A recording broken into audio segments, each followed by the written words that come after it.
বাগেরহাট সরকারি মহিলা কলেজের দ্বাদশ শ্রেণীর সুপ্রিয় শিক্ষার্থীবৃন্দ,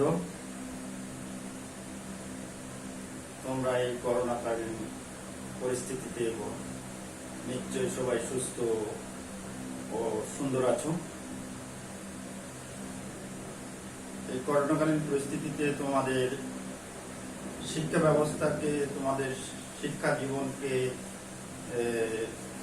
সুন্দরভাবে পরিচালিত করার জন্য বাগেরহাট মহিলা কলেজের পক্ষ থেকে অনলাইন ভিত্তিক পাঠ কার্যক্রম পরিচালনা করা হচ্ছে। তারই অংশ হিসাবে আমি আজকে তোমাদের বাংলা দ্বিতীয়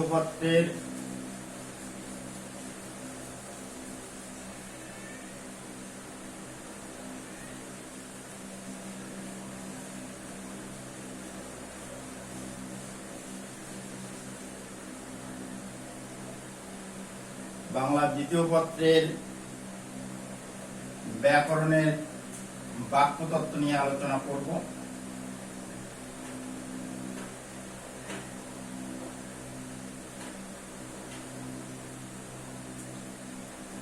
বাক্যতত্ত্বের যে মূল বিষয় সেটা হলো বাক্য।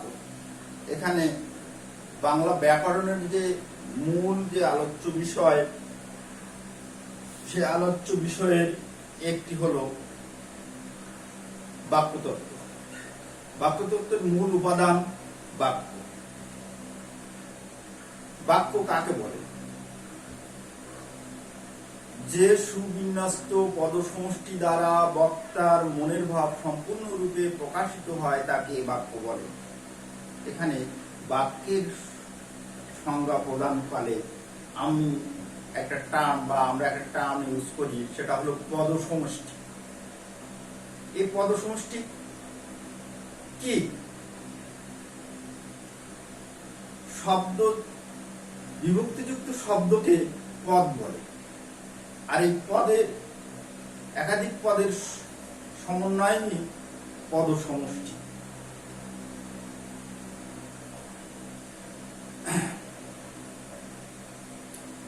একটা যথার্থ বাক্য হতে হলে, বক্তার মনের ভাব সম্পূর্ণরূপে প্রকাশ করতে হলে বাক্যের তিনটি গুণ থাকতে হবে।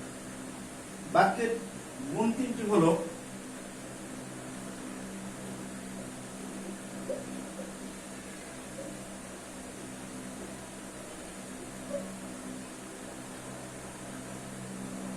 এক, আকাঙ্ক্ষা;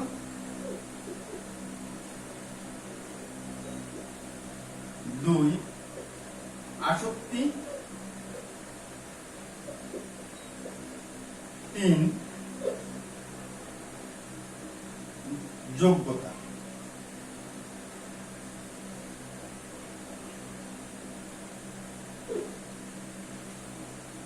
এই যে তিনটি গুণ, আকাঙ্ক্ষা, আসক্তি এবং যোগ্যতা,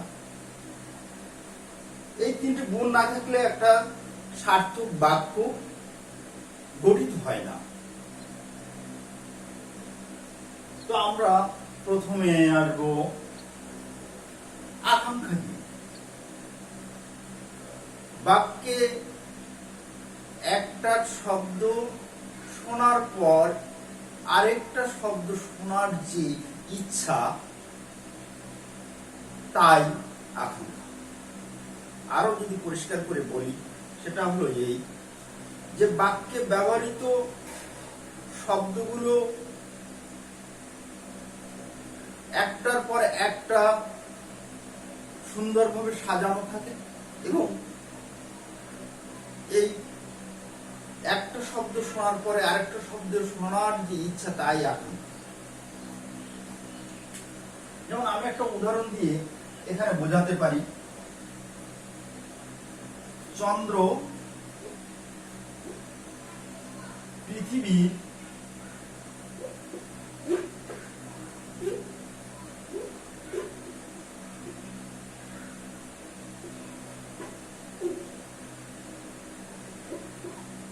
চন্দ্র পৃথিবীর চারদিক। যে কতগুলো পদ সমষ্টি এখানে আমি লিখলাম, একটা পদ সমষ্টি, আবার অর্থ প্রকাশ করছে না। আমাদের এই দিক চারদিক বলার পরেও কিছু শুনতে মনে ইচ্ছা যাচ্ছে যে এখানে আরো কিছু দরকার, তা না হলে এই বাক্য দ্বারা অর্থ যথাযথ প্রকাশিত হবে না বা হচ্ছে না। আমি যদি এখানে লিখি ঘরে,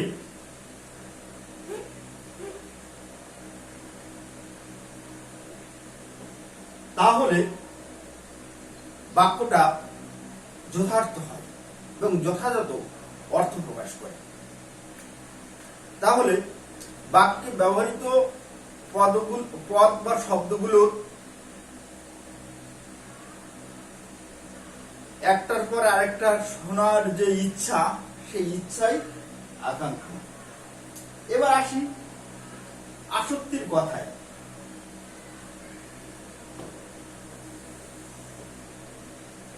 আসক্তির কথায় বাক্যের সুশৃঙ্খল পদবিন্যাস আসক্তি। বাক্যে ব্যবহৃত যে পদগুলো ব্যবহৃত হবে, সেই পদগুলো সুসংগত, সুসমন্বিত হতে হবে। এলোমেলো পদ দিয়ে বাক্য গঠন করলে সেই বাক্যের অর্থ যথাযথভাবে প্রকাশিত হয় না। যেমন আমরা যদি লিখি বিরাট গরু ছাগলের হাট,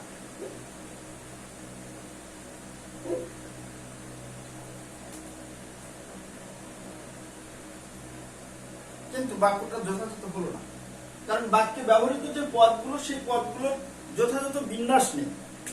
বিরাট, আমরা জানি বিরাট একটা বিশেষণ, গরু ছাগল এটা বিশেষ। তাহলে এখানে যদি লিখি বিরাট, বিরাট গরু, তাহলে বিশাল আকায় গরুর কথা বলা হচ্ছে, বিশাল আকায় ছাগলের কথা বলা হচ্ছে। এখানে কিন্তু সেই যে হাটের কথা বলা হচ্ছে, সেই হাটে কিন্তু ছোট গরু বাছুর ছাগলের কোনো জায়গা নেই, কিন্তু কি বিশাল আকায় গরু বাছুরের ছাগলের হাটের কথা আমরা এখানে বলছি। কিন্তু এটা যদি এইভাবে না লিখে আমরা যদি এইভাবে লিখি,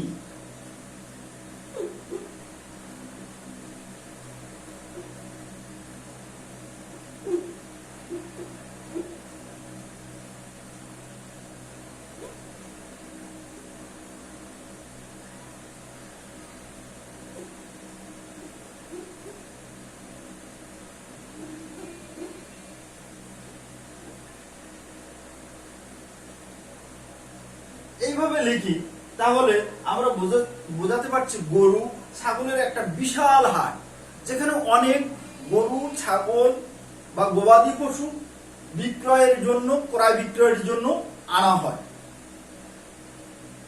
কিন্তু এটা দ্বারা কি বোঝানো হচ্ছে? প্রথম বাক্য দ্বারা যে বিশাল বিশাল গরু, বিরাট বিরাট গরু বা ছাগল যেখানে বিক্রি করা হয়, ক্রয় বিক্রয় করা হয়, কিন্তু এটা বাক্য যথার্থ বাক্য হয়নি। যথার্থ বাক্য হলো এটা, কারণ এটা যথার্থভাবে অর্থ প্রকাশ করেছে। বাক্যের পদগুলো সুনির্দিষ্ট ও সুসমন্বিত, সুবিন্যাসকৃত। এরপরে আসি যোগ্যতা।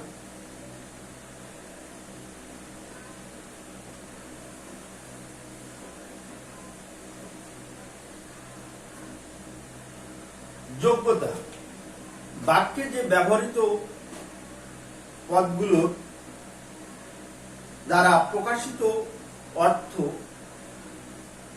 ভাবগত এবং বস্তুগত অর্থ এক হতে হবে,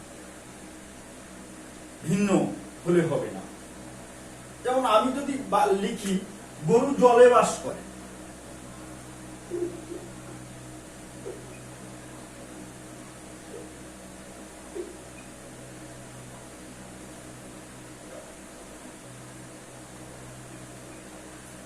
এই বাক্যে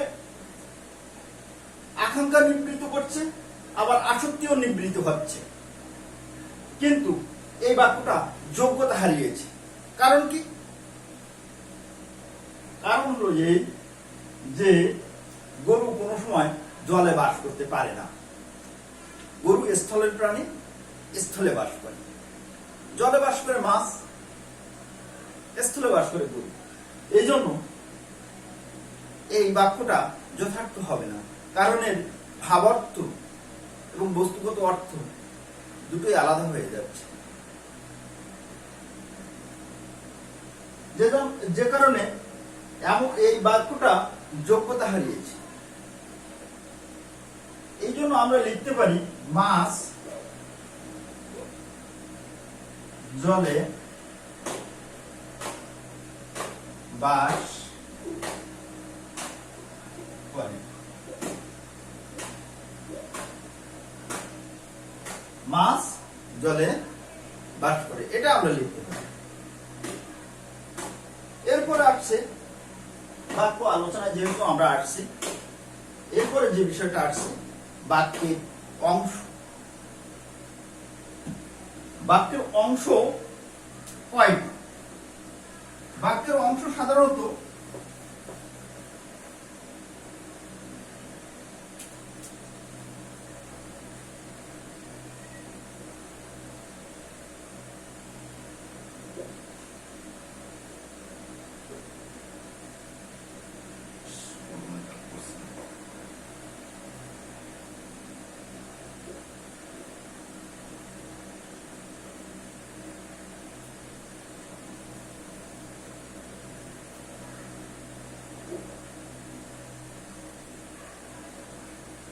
বাক্যের অংশ দুটি, এক উদ্দেশ্য,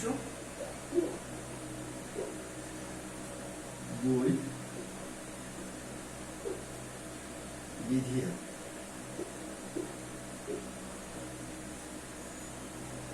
বাক্যের অংশ বা উপাদান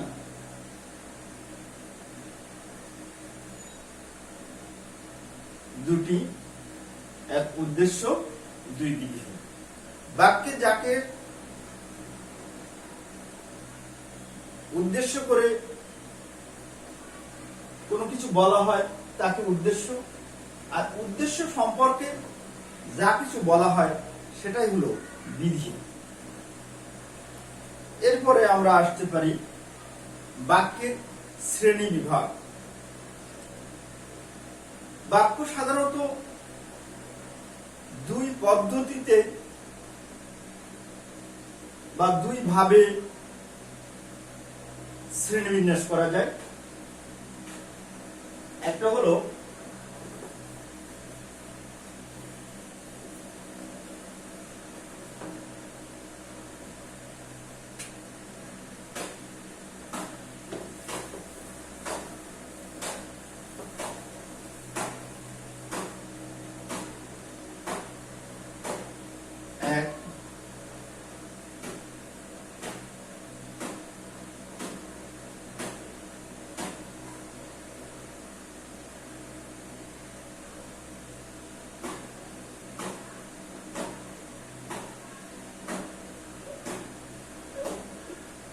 দুই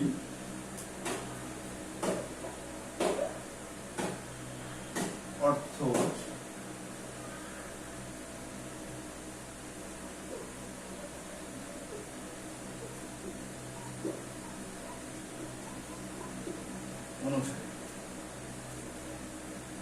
বাক্য সাধারণত দুই ভাবে শ্রেণীবিন্যাস করা যায়। একটা হলো গঠন অনুসারে, আর একটা হলো অর্থ অনুসারে। গঠন অনুসারে বাক্য তিন প্রকার।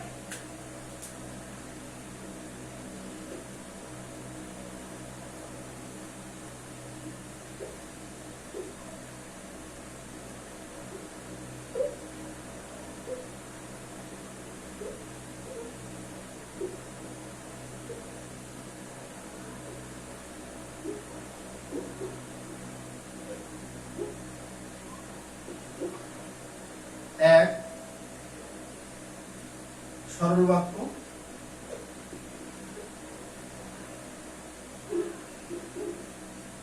দুই জটিল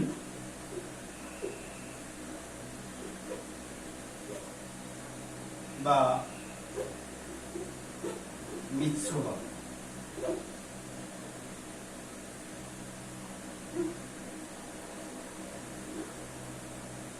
তিন যৌগিক বাক্য।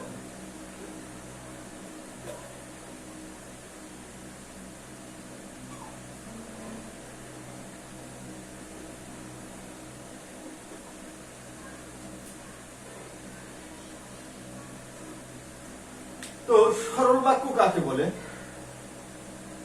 জটিল বাক্য কাকে বলে, যৌগিক বাক্য কাকে বলে? এই যে গঠন অনুসারে বাক্য তিন প্রকার, এর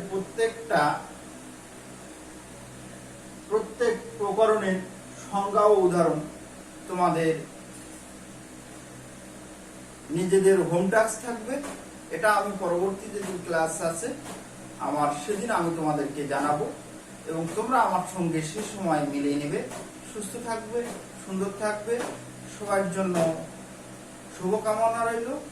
ধন্যবাদ সকলকে।